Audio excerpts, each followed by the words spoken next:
টাঙ্গুয়া হাওর বাংলাদেশ সিলেট বিভাগের সুনামগঞ্জ জেলার ৮২৬ কিলোমিটার সৌন্দর্যের ঠিকানা। গত কয়েক বছরে এটি বাংলাদেশের অন্যতম পর্যটন স্পট হিসেবে সুপরিচিত। আধুনিক সুযোগ সুবিধা সম্মিলিত হাউসবোটের কারণে এটি বড় ভূমিকা রেখেছে। বর্ষাকালে টাঙ্গুয়া হাওর যেন এক সৌন্দর্যের এক জাদুময় পৃথিবী। চারপাশে মেঘ আর নীল আকাশ, নির্জনতার এক স্বপ্নময় পৃথিবী। টাঙ্গুয়া হাওরে ঘুরতে গেলে জুন থেকে সেপ্টেম্বর হলো সেরা সময়। এ সময় হাওরের পানি ভরপুর থাকে।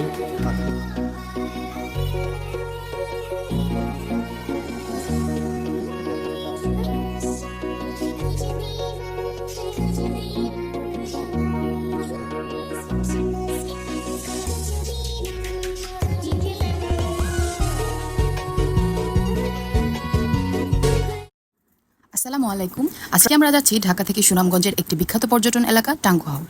আমরা আরামবাগ থেকে বেঙ্গল বাসের টিকিট করি রাত 10টার। তবে বেঙ্গল বাসটার সার্ভিস ভালো না থাকার কারণে আমাদের বাসটা আসে 12:30টার দিকে, আর আমরা রওনা করি 1টার দিকে। আমরা সুনামগঞ্জ পৌঁছাই সকাল 10টায়। সেখানে অটোতে করে আমরা পৌঁছে যাই মল্লিকপুর, যেখানে আমাদের হাউসবোট বজরা হাওরের কোল ঘেঁষে দাঁড় করানো ছিল। সেখানে পৌঁছানোর পর আমাদেরকে সর্বপ্রথম ওয়েলকাম ড্রিঙ্কস দেওয়া হলো। তারপর আমরা পৌঁছে যাই আমাদের বোটের ছাদের দৃশ্য উপভোগ করতে। আমরা ওঠার কিছুক্ষণ পরই বোটটা ছাড়া হয়। এর মধ্যে এত সুন্দর বাতাস এবং এত সুন্দর দৃশ্য আমাদেরকে মুগ্ধ করে তুলছিল। যারা সুন্দর ব্যাকগ্রাউন্ডে ছবি তুলতে পছন্দ করেন তাদের জন্য এই সুন্দর দৃশ্যগুলো একদম পারফেক্ট। তারপরই আমাদেরকে পরিবেশন করা হলো ব্রেকফাস্ট, যার মধ্যে দেওয়া হয়েছিল ভুনা খিচুড়ি, বেগুন ভাজা, আলু ভর্তা আর সালাদ। সকালে নাস্তা শেষ করে আমরা এখন রোমের দিকে প্রবেশ করতেছি। রোমের পরিবেশটা আমরা আপনাদের সাথে শেয়ার করব। বজরার পরিবেশটা আসলে অতটা ভালো মনে হয় না, একটু নোংরা। ছবিতে যেমনটা মনে হয়েছিল আসলে তেমনটা না। এছাড়াও এখানে আনলিমিটেড চায়ের ব্যবস্থা আছে। এখানকার দুধ চাটা অনেক মজা, অনেক সুস্বাদু।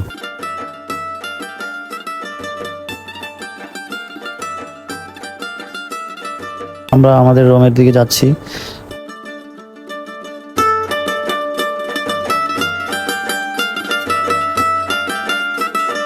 আসলে বজরার রুমগুলো অনেক ছোট, স্পেসটা অনেক ছোট, দুইজনের জন্য যথেষ্ট না। এছাড়া এখানে একটা ফ্যান নষ্ট ছিল। পরিবেশটা আসলেই অতটা সুন্দর না, নোংরা টাইপের। পাশে একটা ব্যালকনি ছিল, একটা জানালা। এখান থেকে এই ব্যালকনি দিয়ে অনেক সুন্দরভাবে হাওরের সৌন্দর্য উপভোগ করা যায়।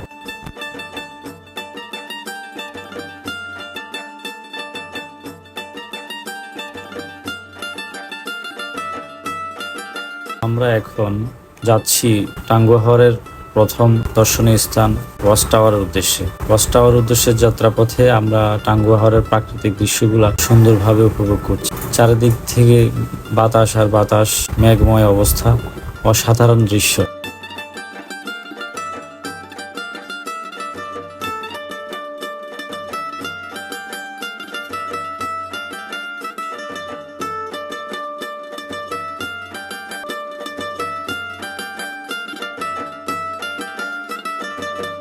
আমাদের বোটটি এখন ওয়াচ টাওয়ার থেকে অনেকটা দূরে।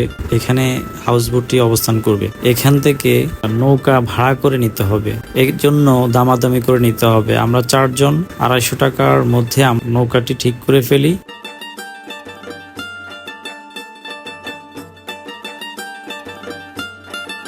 এটা হচ্ছে আমাদের বজরাদা হাউস বোটের পুরো দৃশ্য।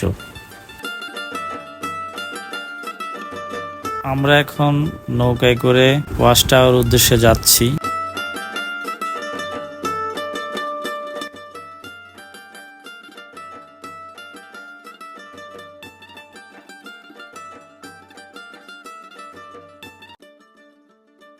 বৃহত্তর সিলেটের সুনামগঞ্জ জেলায় এই হাওরের অবস্থান। এটি প্রায় 100 বর্গ কিলোমিটার জুড়ে রয়েছে এর বিস্তৃতি। এই হাওরে প্রায় 46টি গ্রাম রয়েছে। বর্ষায় হাওরের সবকিছু ডুবে যাওয়ায় এই গ্রামগুলোকে তখন দ্বীপ গ্রাম বলেই মনে হয়।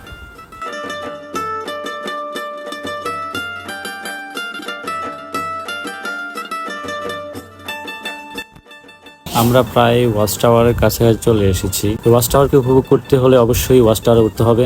ওয়াচ টাওয়ার থেকে পুরো টাঙ্গুয়া হাওরের দৃশ্য দেখা যায়। বলাই নদীর পাশ ঘেঁষে হিজল বনে ওয়াচ টাওয়ারের অবস্থান। প্রায় সব নৌকাও একবার হলেও এই ওয়াচ টাওয়ারের পাশে থাকে। ওয়াচ টাওয়ারের পানিগুলো স্বচ্ছ হওয়ায় সবাই এখানে দুপুরের গোসল সেরে নেয়।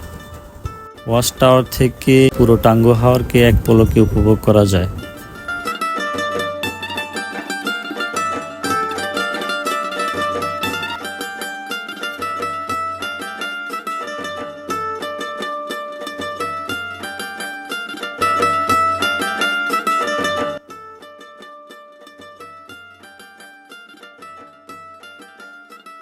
আপনি চাইলেই বড় নৌকা থেকে নেমে ছোট নৌকা দিয়ে ঘুরতে পারবেন এখানে। এবং রয়েছে সাঁতার না জানা ব্যক্তিদের জন্য লাইফ জ্যাকেট।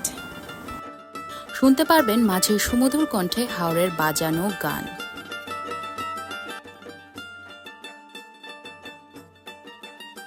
এখানে পানিতে নেমে চা খাওয়ার জন্য আছে বিশেষ সুযোগ সুবিধা। ছোট ছোট নৌকায় করে হাওরের স্থানীয় লোকজন চা বিস্কুট বিক্রয় করে।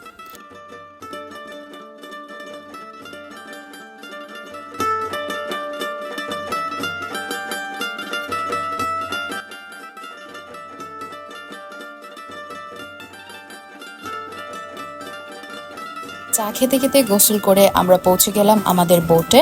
তারপরই আমাদেরকে পরিবেশন করা হয় দুপুরের খাবার। আর দুপুরের খাবারে ছিল আমাদের জন্য এক ধরনের ভাজি, আলু ভর্তা আর মুরগির রোস্ট।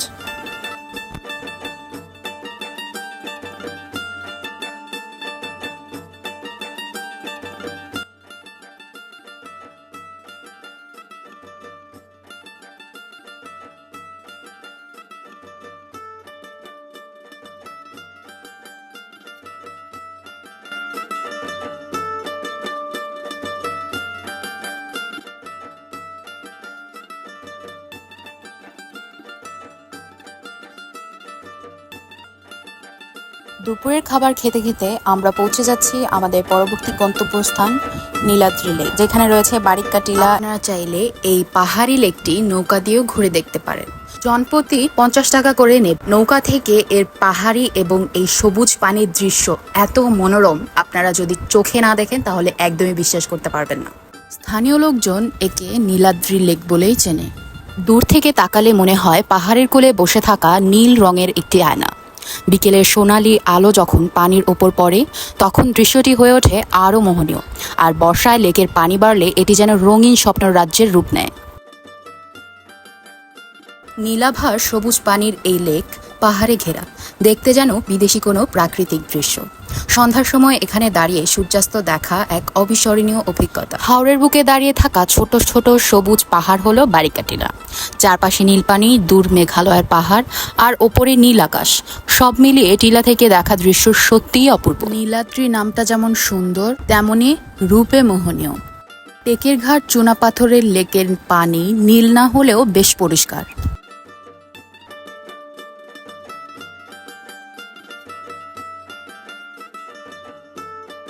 আমরা এখন আছি বাংলাদেশের শেষ সীমানায়। এটা হচ্ছে আন্তর্জাতিক সীমারেখা।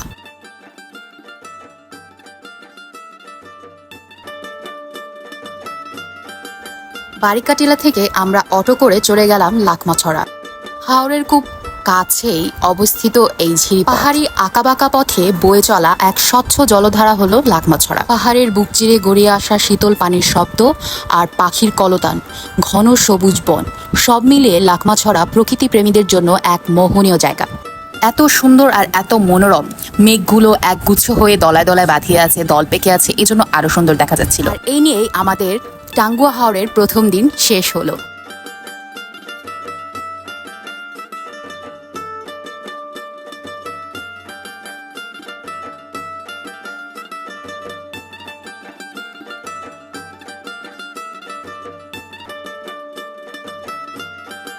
আজকে শুরুতেই আমরা সকাল সকাল উঠে বসে পড়লাম দোলনায় আর এত সুন্দর ভোরের দৃশ্য উপভোগ করছিলাম।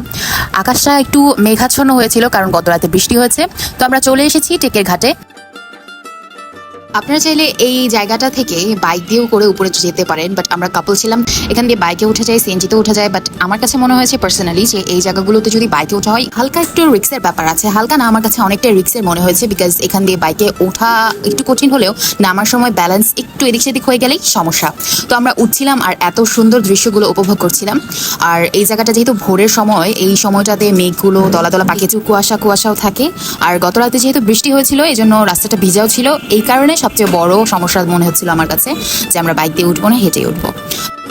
আমরা এই সুন্দর দৃশ্যগুলো উপভোগ করতে করতেই উপরে উঠে যাচ্ছিলাম। আর এত ইচ্ছে করছিল যে মানে ক্যামেরাটা হাত থেকে রাখতে ইচ্ছে করছিল না, মনে হচ্ছিল যে খালি ছবি তুলতে থাকি, ভিডিওই করতে থাকি। আর সবুজ সবুজ গাছগুলো বেশিরভাগ হচ্ছে সৌন্দর্যগুলোকে বন্ড করেছে। আর এই জন্যই আমরা বেশি বেশি ভিডিও করছিলাম, ছবি তুলছিলাম। আর দেখুন, এই জায়গাটায় থেকে পাহাড় এবং ঝর্ণা সবকিছু ফুললি প্রপারলি এত সুন্দর দেখা যাচ্ছিল, মানে কি বলবো, ভাষায় বলা যাচ্ছিল না। এই জায়গার পাশে রয়েছে একটা টাওয়ারের মতো, এই টাওয়ার থেকে অনেকখানি পর্যন্ত এই সুন্দর দৃশ্যগুলো উপভোগ করা যায়। আপনারা ওইখানে চাইলে দাঁড়িয়ে খুব সুন্দর সুন্দর ছবি তুলতে পারবেন। আর এই জায়গা হচ্ছে বাংলাদেশের শেষ সীমানা দেওয়া ছিল, অনেকেই অনেক দূর পর্যন্ত যায়, আমরা সেই পর্যন্ত যাইনি, আমরা এখান পর্যন্তই ছিলাম।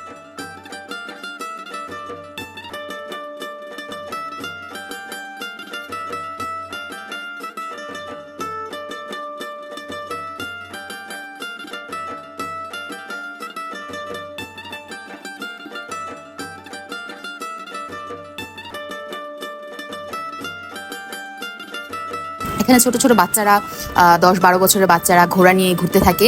ঘোড়া দিয়ে ঘুরতে মানে খুব ভালো লেগেছে। আর এখানে আমরা একটা স্লোমো শুট নিয়ে ফেলেছি।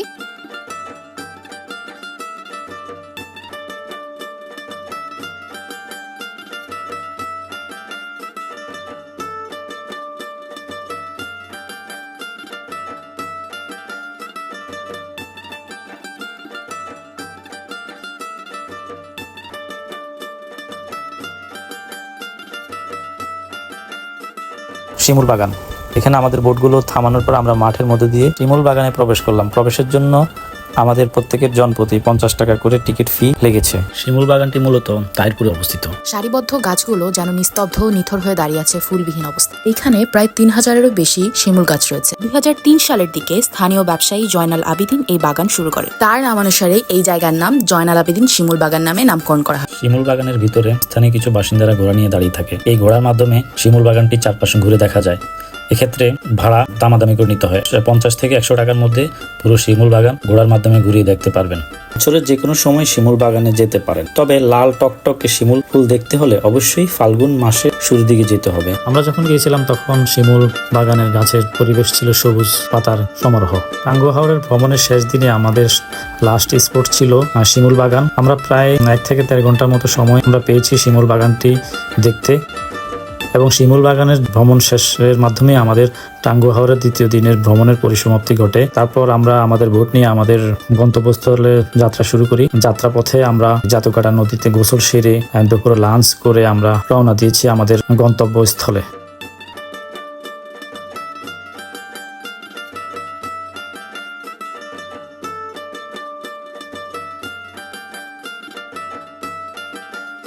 টাঙ্গুয়া হাওর সম্পর্কে আরো কিছু বিস্তারিত জানতে হলে অবশ্যই আমাদেরকে কমেন্ট করবেন এবং ভিডিওটি শেয়ার করে দেবেন। এতক্ষণ আমাদের সাথে ভিডিওটি শেষ পর্যন্ত দেখার জন্য ধন্যবাদ। আল্লাহ হাফেজ।